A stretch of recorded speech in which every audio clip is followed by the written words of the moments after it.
Hi, my name is Matt Carroll with World Class Coaching and with the help of Academy Soccer Coach. Today I want to talk about some drills that we have for conditioning with the ball. I got a lot of these ideas from this book we have at the website called Soccer and Conditioning with the Ball. And I'm going to put the link to the book in the show notes so you can check that out. So what I've got here is a couple of drills where we're going to be, you can use these as activation drills. You can use these as maybe a preconditioning drill, maybe something at the end of your session that you want to get them on the ball, but you want them to get them moving and work on conditioning within the session. A lot of the traditional sense of conditioning is, hey, we're getting on the line, you're going to sprint here, sprint back, sprint here, sprint back. And it's really not indicative of what the actual game is. We really want our players to be thinking and moving laterally and vertically sometimes and doing all these different things and these actions rather than just running in a straight line and running back through a straight line, because more often than not, that's not happening in the game. It's happening where you're making a run, maybe making a straight run. Maybe it's just a dead sprint, but that dead sprint is based on viewing and making decisions on visual cues, audio cues, playing a pass and then moving off the ball, all that stuff. So it's not just run this line, run to that line. So we want our players to be utilizing conditioning. And, you only have maybe an hour and a half, 2 hours, sometimes only an hour with your players. You want to get the most out of that session. And conditioning with the ball is probably one of the most effective ways of doing that. So what I've got set up here in this first grid is a number of cones, and then I've got every player has a ball. So I've separated them into two teams. Now, I have three for just the sake of having it on this grid, but you might have 14, 20 kids in the grid, and you're going to make it a little bit bigger, obviously. So what I've done is I put the cones out, and what I would do is I would number the cones. Maybe I have a marker and just draw on the cones they know.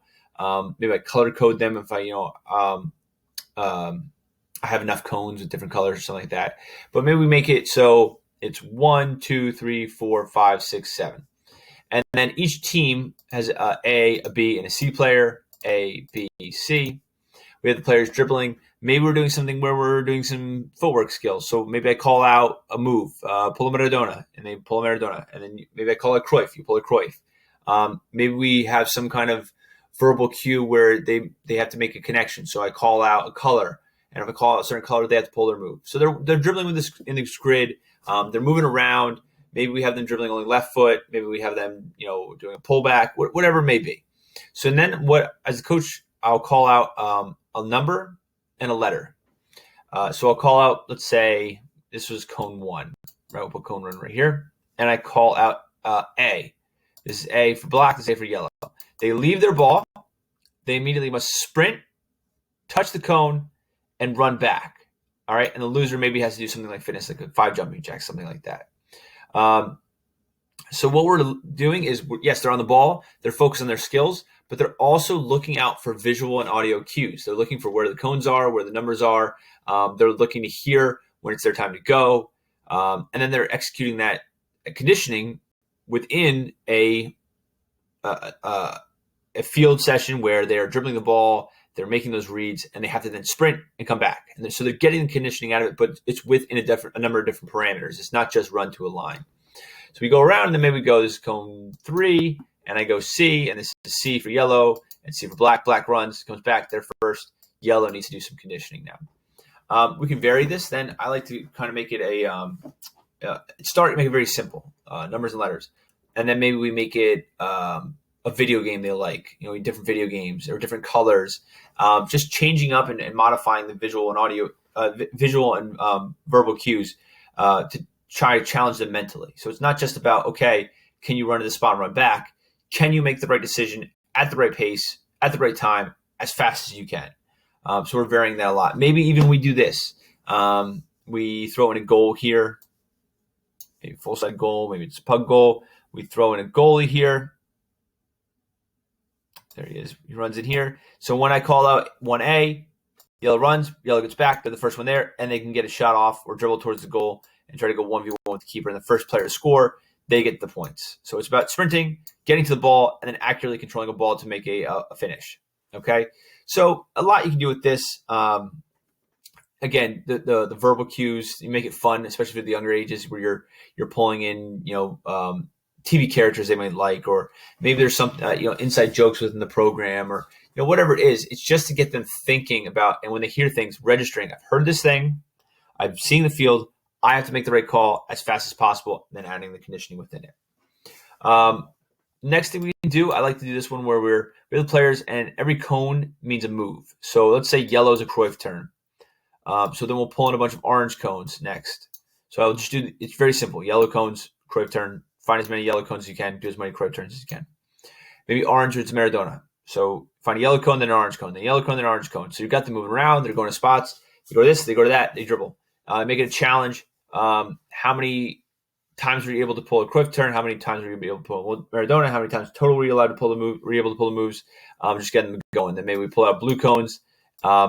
Make it fun. Sometimes I make them just hop, put the ball between their feet, hop over a cone. Maybe you want to add a little conditioning thing where maybe every blue cone is a push-up. Every blue cone is a burpee. Every blue cone is a jumping jack. Every blue cone is a juggle. You can kind of vary it however you want. So the cones are the visual cues, and you're creating that pattern.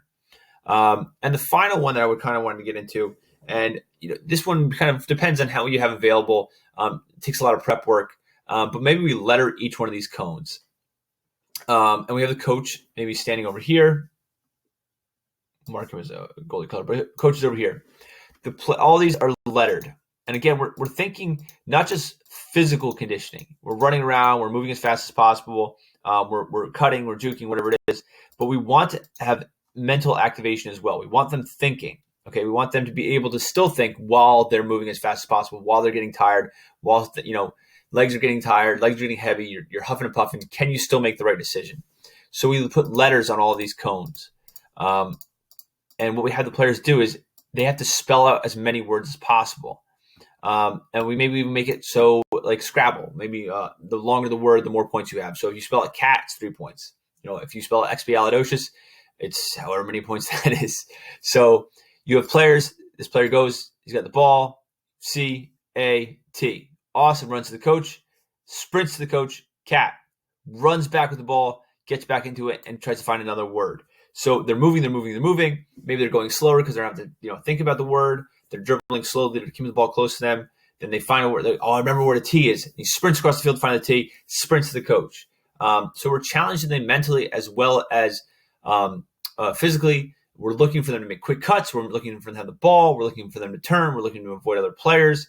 We're looking for them to keep their heads up and look for visual cues. We're asking them to remember things. I think this is just a really interesting drill that maybe breaks up the monotony of the week. Maybe it's something. Hey, we've been we've lost focus in our sessions. We've been a little bit too serious in ourselves. Here's a great way to kind of open things up, make it fun. You can do patterns. You can do a lot of other things with this, but I like the idea of getting the spelling part, especially maybe even for the younger ages. Definitely something that can be fun for older kids. You got to pick up the cones, and then they have to distribute the cones, so they're changing up the patterns. So maybe someone else, while they're changing up the patterns, has to follow what they're doing and see, hey, this is where he moved the letter C over to. This is where it's going to be next time if I need C for my word. Again, a million different ways you can do this, but the real concept you're trying to get across is you're moving as fast as possible. You're executing the ability as fast as possible, but you're doing it while you're thinking. You're doing it while you're reading visual cues. You're making the right call at full speed. We can even add a goal into this one as well. Hey, you spell your word. Good. You get double your letters if you go score a goal now. You go, okay, C-A-T. Go to the coach, C-A-T. You take your ball. You go. You score a goal here. Now that 3-letter word is a 6-letter word. You don't score it stays as a 3-letter word. Infinite in variability, but getting them and challenging them and making them think and move at the same time. So again, my name is Matt Carroll with World Class Coaching with the help of Academy Soccer Coach. Got a lot of inspiration for this from a book called Soccer Conditioning with the Ball. And again, I'll put that in the show notes. And I hope this session finds you well.